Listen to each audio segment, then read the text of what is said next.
আছেন সবাই, আশা করি সবাই অনেক ভালো আছেন। সো চলে আসলাম আজকে একটি গুরুত্বপূর্ণ বিষয় নিয়ে আলোচনা করার জন্য। সো আজকে আমাদের আলোচনার বিষয়টি হচ্ছে জাভা পাখি পালন সম্পর্কিত যে গুরুত্বপূর্ণ তথ্য বা যা আমাদের জানা দরকার।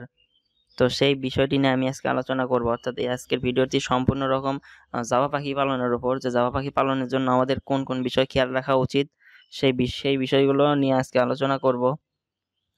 তো চলুন আর কথা বাড়াবো না, ভিডিওটি শুরু করি। আর এখনো আপনারা যারা আমার চ্যানেলটি সাবস্ক্রাইব করেননি, এখনই সাবস্ক্রাইব করে রাখুন এবং পাশে থাকা বেল বাটনটিতে ক্লিক করে দিন, যাতে করে আমার নতুন ভিডিওগুলো আপনাদের কাছে পৌঁছে যায় সবচেয়ে আগে। আর যারা সাবস্ক্রাইবার অলরেডি আছেন তাদেরকে অসংখ্য ধন্যবাদ।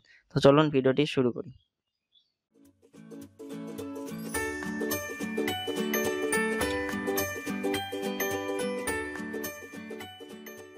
ওকে ভিউয়ার্স, সো জাভা পাখি পালনের জন্য আমাদের কয়েকটি বিষয়ের উপর খেয়াল রাখা দরকার। তার মধ্যে যে প্রথম পয়েন্ট সেটা হচ্ছে আমরা আমার যতদূর আরকি জানা মতে বা আমার অভিজ্ঞতা থেকে আমি যতদূর জানি যে জাভা পাখি সাধারণত ৩-৪ রকমের হয়ে থাকে।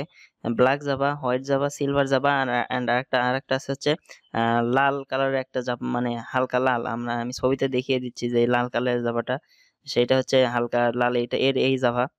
সো এর মধ্যে সবচেয়ে সহজ হচ্ছে ব্ল্যাক জাভা ব্রিডিং করানো। আমরা হয়তো জানি অনেকেই বা অনেকেই জানি না। সো আমি আমার অভিজ্ঞতা থেকে আমি যতদূর বলতে পারি যে ব্ল্যাক জাভাটা ব্রিডিং করানো সবচেয়ে সহজ অন্যান্য জাভার তুলনায়। তো আমি সাজেস্ট করব যে যদি আপনারা জাভা পাখি পালন শুরু করতে চান তাহলে অবশ্যই ব্ল্যাক জাভা দিয়ে পালন শুরু করতে পারেন। এটা হচ্ছে নাম্বার 1 পয়েন্ট।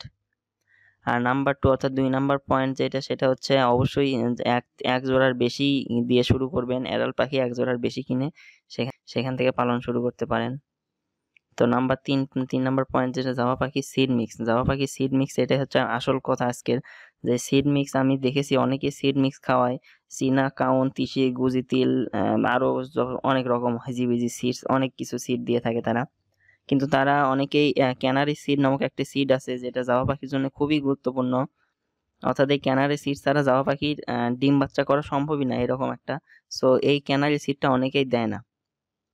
যার ফলে হয় কি, জাভা পাখি ডিম দেয়, বাচ্চা তো করলেও করতে পারে কিন্তু বাচ্চাগুলো বাঁচে না, অথবা বাচ্চা নাও করতে পারে। ডিম দিয়ে ডিমগুলো পরে নষ্ট করে দেয়।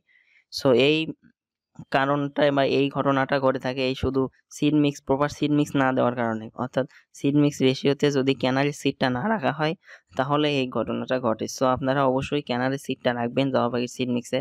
আমার চ্যানেলে অলরেডি ভিডিও আছে যে জাভা পাখির সিড মিক্স আপনারা কিভাবে তৈরি করবেন তার উপর। আমি সেই ভিডিওর লিঙ্কটি ডিসক্রিপশন বক্সে দিয়ে দেবো, আপনারা দেখে নেবেন। আর তারপরে যে খাবার কথা আমি বলতে চাচ্ছি সেটা হচ্ছে ডিমের খোসা। জাভা পাখির প্রচুর পরিমাণে ক্যালসিয়ামের দরকার হয়, কারণ এটা ফিঞ্চ প্রজাতির পাখি। এদের ক্যালসিয়ামের সোর্স, এরা মানে খুব বেশি খাবার থেকে ক্যালসিয়াম নিতে পারে না। সো ডিমের খোসাটা জাভা পাখির জন্য খুবই গুরুত্বপূর্ণ। যে ডিমগুলো আমরা অমলেট করি, সো সেই ডিমগুলো অর্থাৎ সেদ্ধ ছাড়া যে খোসা থাকে ডিমের, সেই খোসাগুলো রোদে শুকিয়ে গুঁড়ো করার দরকার নেই। রোদে শুকিয়ে শুধু ওইরকম খোসাই যদি আপনারা কেস বা কলোনিতে রাখেন তাহলে জাভা অলরেডি সে আস্তে আস্তে মানে যতটুকু দরকার ততটুকু সে খেয়ে নেবে। তো এইভাবে আপনারা ডিমের খোসাগুলো জাভা পাখিকে খাওয়াতে পারেন। তো এটা কিন্তু খুবই গুরুত্বপূর্ণ এবং জাভা পাখির জন্য খুবই দরকারি। আর নাম্বার 3 এর যে খাবারটি সেটা হচ্ছে এগ ফুড। এটা সব পাখির জন্য খুবই গুরুত্বপূর্ণ, জাভা পাখির জন্য আরো গুরুত্বপূর্ণ। কারণ এই এগ ফুডটা সফট ফুডের মতো কাজ করে। যখন জাভা পাখির ডিম থেকে বাচ্চা হবে তখন তো এগ ফুড বা সফট ফুড দেওয়া খুবই জরুরি, কারণ জাভা পাখি তার বাচ্চাদের এই শক্ত খাবার সাধারণত খাওয়ায় না বা খাওয়াতে পছন্দ করে না। তো তখনই সফট ফুড, এগ ফুড দেওয়া খুবই জরুরি, যাতে করে এই বাচ্চাগুলোকে খাওয়ায় এবং বাচ্চাগুলোকে খাওয়ানোর পর বাচ্চাগুলোকে বাঁচাতে পারে। আর বাচ্চা না থাকলেও তাদেরকে এই এগ ফুড সপ্তাহে 2 দিন দেওয়া উচিত। সো এই গেল খাবার দাবারের ব্যাপারটা। এখন আসছি হচ্ছে ব্রিডিং এর বক্স না নেস্টিং কি ব্যবহার করবেন আপনারা। তো জাভা পাখি ব্রিডিং এর জন্য সাধারণত যে কাঠের বক্স আছে, সেই বক্সটি ব্যবহার করাই উত্তম। সো আপনারা মাটির হাঁড়ি ব্যবহার বা ঝুড়িতে জাভা পাখির ক্ষেত্রে কাঠের বক্স ব্যবহার করবেন। আর নেস্টিং ম্যাটেরিয়াল হিসাবে আপনারা কি দিতে পারেন জাভা পাখি ব্রিডিং এর জন্য। সো নেস্টিং ম্যাটেরিয়াল হিসেবে আমরা অনেকে খড় দেই, ঘাস দেই, নারিকেলের ছোবলা দিই। হ্যাঁ, নারিকেলের ছোবলা ফিঞ্চ পাখির জন্য খুবই দরকারি, কিন্তু জাভা পাখির হচ্ছে পায়ের নখগুলো অনেক বড় বড়।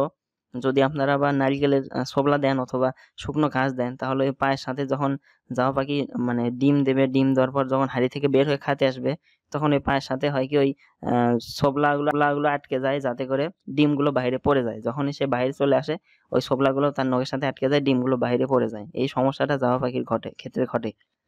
সো আপনারা এই নেস্টিং ম্যাটেরিয়াল হিসাবে শুকনো খেজুরের পাতা দিতে পারেন। খেজুরের পাতাগুলো নখের সাথে আটকেবে না। সো এই খেজুরের পাতা চিড়ে চিকন করে সেইগুলো শুকিয়ে সেগুলো দিতে পারেন। সেগুলো দিয়ে তারা নেস্টিং করবে। তাহলে কি হবে? তাহলে এই সমস্যাটা হবে না যে যখন ডিম দেবে, ডিম দেওয়ার পর সেই ডিমগুলোর মানে পড়ে যাবে না। জাবা পাখি তো ইচ্ছা করে ডিম ফালায় না, সাথে নেস্টিং ম্যাটেরিয়াল যেগুলো থাকে নারিকেলের ছোবলা এগুলো আটকে যায়। যখন সে বাইরে আসে তখন সেই ওই সবগুলো সব ডিম-টিম সহ সবগুলো পড়ে যায়।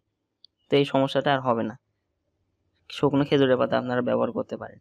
আর আরেকটা কথা, প্রতিবার ব্রিড করানোর পরে অবশ্যই বক্সটি পরিষ্কার করবেন। সেই খেজুরের পাতাগুলো ফেলে দিবেন এবং ভালোভাবে পরিষ্কার করবেন। কারণ এই যে উকুনের যে সমস্যা, পরজীবী উকুন, এটা কিন্তু এই ব্রিডিং করানোর পর আবার যদি আপনারা ওই হাঁড়িতেই কোনো রকম পরিষ্কার না করে ব্রিড করান, তাহলে কিন্তু এই সমস্যাটা ঘটে।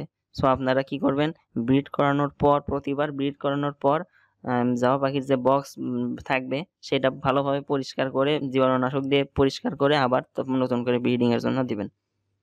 তো ভিউয়ার্স, এই কয়েকটা পয়েন্ট আমি মোটামুটি 6টা পয়েন্টের কথা বললাম।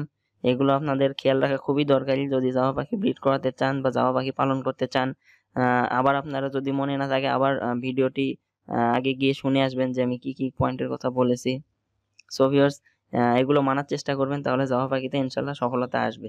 তো এই ছিল আজকের ভিডিওর বিষয়টি। আশা করি ভালো লেগেছে। যদি ভালো লেগে থাকে তাহলে অবশ্যই ভিডিওটিতে লাইক দেবেন, কমেন্ট করবেন এবং অবশ্যই আমার চ্যানেলটি সাবস্ক্রাইব করবেন। ধন্যবাদ।